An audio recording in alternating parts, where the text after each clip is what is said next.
തിരുവനന്തപുരം പോത്തൻകോട്ടെ നാട്ടുകാർക്ക് ആ ദിവസം ഇപ്പോഴും പേടി സ്വപ്നമാണ്. അവരുടെ ചെവികളിൽ ഇപ്പോഴും ഗുണ്ടകളുടെ ആക്രോശത്തിന്റെ ശബ്ദവും കുട്ടികളുടെ നിലവിളിയും മുഴങ്ങുന്നുണ്ട്.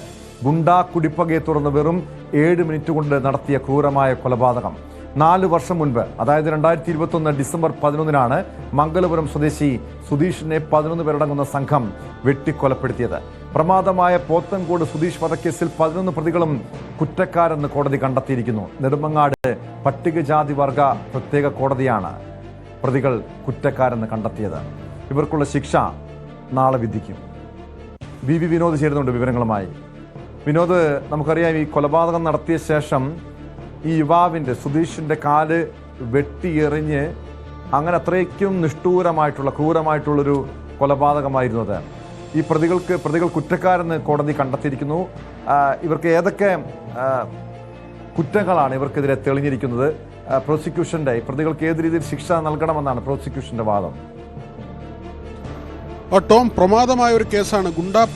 കുടിപ്പകയുടെ പേരിൽ പട്ടാപ്പകൽ നടന്ന ഒരു കൊലപാതകമാണ്. അതായത് സുധീഷ് എന്ന ഒരു ഗുണ്ടാ സംഘത്തിൽ ഉൾപ്പെട്ട ആളാണ് കൊല ചെയ്യപ്പെട്ടത്.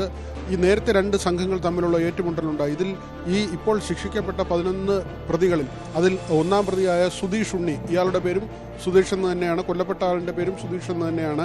ഇപ്പോൾ ഈ ശിക്ഷിക്കപ്പെടാൻ ഇന്ന് കുറ്റക്കാരെന്ന് കോടതി കണ്ടെത്തിയ പ്രതികളിൽ 1-ാം പ്രതി സുധീഷ് ഉണ്ണിയുമായി നേരത്തെ ഈ കൊല്ലപ്പെട്ട സുധീഷിന് ചില തർക്കങ്ങളുണ്ടായിരുന്നു. ഇരു സംഘങ്ങളും ഏറ്റുമുട്ടുകയും അന്ന് സുധീഷിൻ്റെ നേതൃത്വത്തിലുള്ള സംഘം ആക്രമിക്കുകയും ചെയ്തിരുന്നു. ഇതിൻ്റെ പ്രതികാരമായാണ് ഈ കൊലപാതകം നടന്നത്. തനിക്ക് നേരെ ആക്രമണം ഉണ്ടാകുമെന്ന് സുധീഷിന് ഉറപ്പായിരുന്നു. ഈ സംഭവത്തിന് ശേഷം സുധീഷ് ഒളിവിൽ പോയി. പിന്നീട് പോത്തൻകോട് ഉള്ള ബന്ധുവിൻ്റെ വീട്ടിലേക്കാണ് വരുന്നത്. അവിടെ ഒരു കോളനിയാണുള്ളത്. ആ കോളനിയിൽ ഒരു ബന്ധുവിൻ്റെ വീട്ടിലാണ് താമസിച്ചിരുന്നത്. ഈ കോളനിയിൽ താമസിക്കുമ്പോൾ അടുത്ത ബന്ധു ഒറ്റുകൊടുക്കുകയായിരുന്നു. ഇങ്ങനെ എതിർ സംഘത്തിന് ഒറ്റുകൊടുത്തതോടുകൂടിയാണ് ഈ കൊലപാതകത്തിനുള്ള സാഹചര്യം ഉണ്ടാകുന്നത്. പോത്തൻകോടിനടുത്ത് കല്ലൂര് പാണൻവിള എന്നാണ് ഈ പ്രദേശത്തിൻ്റെ പേര്. പാണൻവിളയിലെ ഒരു വീട്ടിലാണ് താമസിച്ചിരുന്നത്.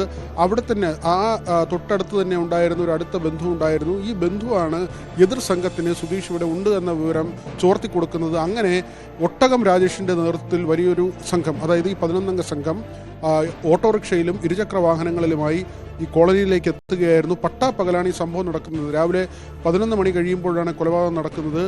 ഈ ഗുണ്ടാ സംഘം എത്തിയപ്പോൾ തന്നെ സുധീഷിന് അപകടം മണത്തു.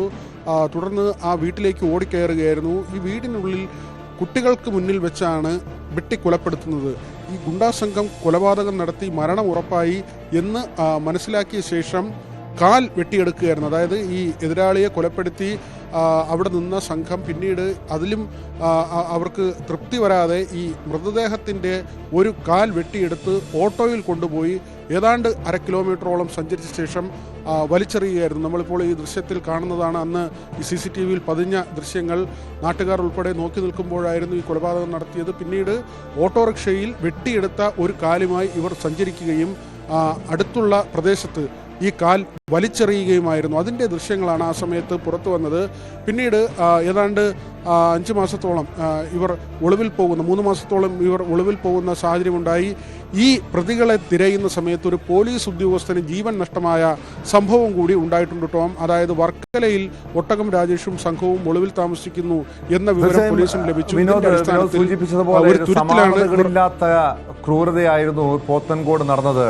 ഇതൊരു അപൂർവമായ കേസായി പരിഗണിക്കപ്പെടുമോ? തീർച്ചയായും പ്രോസിക്യൂഷൻ അങ്ങനെ തന്നെയാണ് വാദിച്ചിട്ടുള്ളത്.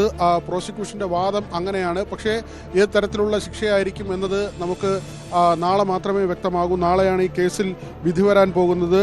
സുധീഷ്, ശ്യാം, ഒട്ടകം രാജേഷ്, നിതീഷ്, നന്ദീഷ്, രഞ്ജിത്ത്, ശ്രീനാഥ്, സൂരജ്, അരുൺ, ജിഷ്ണു, ഇങ്ങനെയാണ് ഈ 11 പ്രതികൾ. ഈ 11 പേരും കുറ്റക്കാരാണ്. അതായത് ഈ കേസിൽ പ്രോസിക്യൂഷൻ പ്രതിസ്ഥാനത്ത് നിർത്തിയ മുഴുവൻ പേരും കുറ്റക്കാരാണെന്ന് കോടതി കണ്ടെത്തിയിരിക്കുന്നു. ഇവർക്കുള്ള ശിക്ഷയാണ് വിധിക്കാനുള്ളത്. ഇതിൽ വളരെ സ്പഷ്ടമായി, അതായത് ദൃക്സാക്ഷികൾ ആ സംഭവം കണ്ട ധാരാളം ആളുകൾ ഉണ്ടായിരുന്നെങ്കിലും കോടതി മുമ്പാകെ വന്ന് ഇതിൽ സാക്ഷി പറയാൻ ആരും തയ്യാറായില്ല. ഒരേ ഒരാൾ മാത്രമാണ് ഈ കേസിൽ സാക്ഷി പറയാനെത്തിയത്. ആ വീട്ടിലുണ്ടായിരുന്ന സജീവൻ എന്ന ആൾ മാത്രമാണ് ഈ സാക്ഷി പറയാൻ വേണ്ടി എത്തിയത്. സജീവൻ്റെ ഒരേ ഒരു സാക്ഷിമൊഴി മാത്രമാണ് ഈ കേസിലുള്ളത്. പക്ഷേ ഈ CCTV ദൃശ്യങ്ങളടക്കം ഇതിന് തെളിവായി. പിന്നീട് പ്രതികൾ ഒളിവിൽ പോയത് നേരത്തെ പറഞ്ഞതുപോലെ തന്നെ ഇവർ ഒളിവിലുണ്ട് എന്ന് മനസ്സിലാക്കി വർക്കലയിൽ ഒരു തുരുത്തിലേക്ക് പോലീസ് സംഘം വള്ളത്തിൽ സഞ്ചരിച്ചു. ആ സമയത്ത് വള്ളം മറിഞ്ഞ് ബാലു എന്ന പോലീസുകാരന് ജീവൻ നഷ്ടമായ സംഭവം കൂടി ഈ കേസിൻ്റെ ഭാഗമായുണ്ട്. അത്തരത്തിൽ വളരെയധികം ചർച്ച ചെയ്യപ്പെട്ട ഒരു കേസാണ്. 2021 ഡിസംബറിലാണ് ഈ കേസിനാസ്പദമായ സംഭവം നടക്കുന്നത്. ഗുണ്ട കുടിപ്പകയെ തുടർന്ന് നടന്ന ഒരു കൊലപാതകമാണ്. ആ കൊലപാതകത്തിൻ്റെ അത്രയും ബ്രൂട്ടലായി അല്ലെങ്കിൽ ഏറ്റവും മൃഗീയമായി ആ കൊലപാതകം നടത്തിയ ശേഷം അവിടെയും തൃപ്തി വരാതെ അവർ കൊല്ലപ്പെട്ട ആളിൻ്റെ കാൽ വെട്ടിയെടുത്ത് ഓട്ടോറിക്ഷയിൽ കൊണ്ടുപോയി അത് സഞ്ചരിച്ച് പിന്നീട് വലിച്ചെറിയുന്ന ദൃശ്യങ്ങളാണ് ആ സമയത്ത് പുറത്തു വന്നിരുന്നത്. ടോം, വ്യക്തമാണ്. വി വിനോദാണ് വിവരങ്ങൾ നൽകിയത്. പ്രതികൾക്കുള്ള ശിക്ഷ നാളെ വിധിക്കും.